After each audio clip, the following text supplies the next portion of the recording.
If you clicked on this video, you're probably worried about losing the independence that you've gained back after your stroke. In fact, a 2023 study found 4 different reasons why stroke survivors were at an increased risk of losing independence in their activities of daily life, or ADLs. So let's talk about how you can deal with some of these issues so that you stay as independent as you can after your stroke. Balance and fear of falling. While this study didn't look at why balance and fear of falling caused a decrease in ADL independence, as an OT, I'm gonna make some educated guesses here. When your balance is off or you're afraid that you're gonna fall, you often limit your physical activity, especially if you're afraid that you're gonna fall every time that you stand up. You may also limit getting out of your house if you don't know what to expect when you go out places. And this can also lead to social isolation from family and friends if they're not able to come to you. And there's been a lot of research that shows how detrimental social isolation can be to our overall health. So if you have trouble with your balance or you're afraid of falling, here are some actionable things that you can do to help maintain your independence. The first thing to do is to set your environment up for success. Make sure that the walkways in your home are brightly lit. Remove any clutter from your walkways to avoid tripping.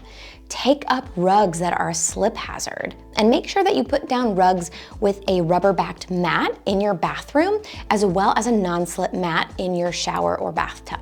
And if you can, install some grab bars in your bathroom. The second thing is to work to improve your balance. If you have access to a therapist, ask for individualized exercise recommendations to help you in your situation.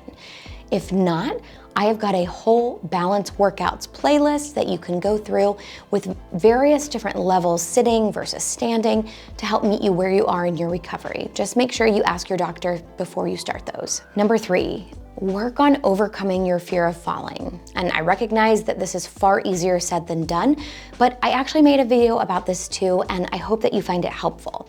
If you're able to talk with someone in counseling or psychotherapy, that may also help as well. And lastly, try to maintain social connectedness in whatever way you can. Depression. 30% of survivors are diagnosed with post-stroke depression, and it's also associated with post-stroke fatigue or neurofatigue, when in conjunction with depression can lead to decreased physical activity, trouble getting out into the community, and reduced social connectedness. And I want you to know it's not your fault. When you deal with a traumatic, life-threatening event like a stroke, depression is a normal response. But like one of my favorite podcast hosts says, mental health is not your fault, but it is your responsibility. When mental health issues start taking over and make it hard to get out of bed, do your ADLs, or crushes any desire that you have to do something fun, it's time to ask for help. So some actionable tips to not let depression strip away your independence. First and foremost, make an appointment with your doctor. It's really important to get an accurate diagnosis so that you can be treated effectively. And often this comes in the form of different medications as well as counseling and psychotherapy. And remember that it may take a little while to get those medication dosages correct or even get you on the right medication that's gonna start helping. You also want to do things to help manage your post-stroke fatigue or your neurofatigue.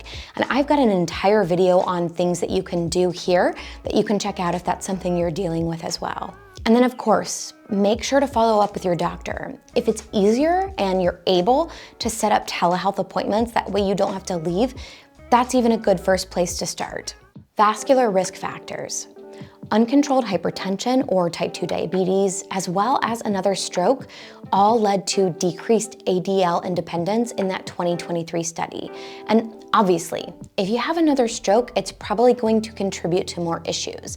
But if you didn't know, uncontrolled hypertension and type 2 diabetes, stuff that affects our vascular system, can lead to increased sarcopenia, which is the natural muscle loss that we experience as we age, and make it worse. Now, you can't always prevent another stroke from happening, but you can do everything in your power to reduce that risk. Make sure that you stay on the medications that your doctor has prescribed.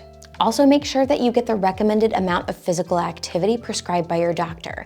And while this may not seem directly related, exercise and physical activity actually has the power to help reduce blood pressure as well as control insulin sensitivity in the 24 hours after you do that exercise. Eat the foods that your doctor recommends. This may include lower salt foods if you have high blood pressure, or foods that are low on the glycemic index if you have type 2 diabetes. Physical inactivity. Now, this actually came packaged under the category of age in that 2023 study. But here's the thing, we can't control our age. What the research found was that often what happens as people age is we get less physically active.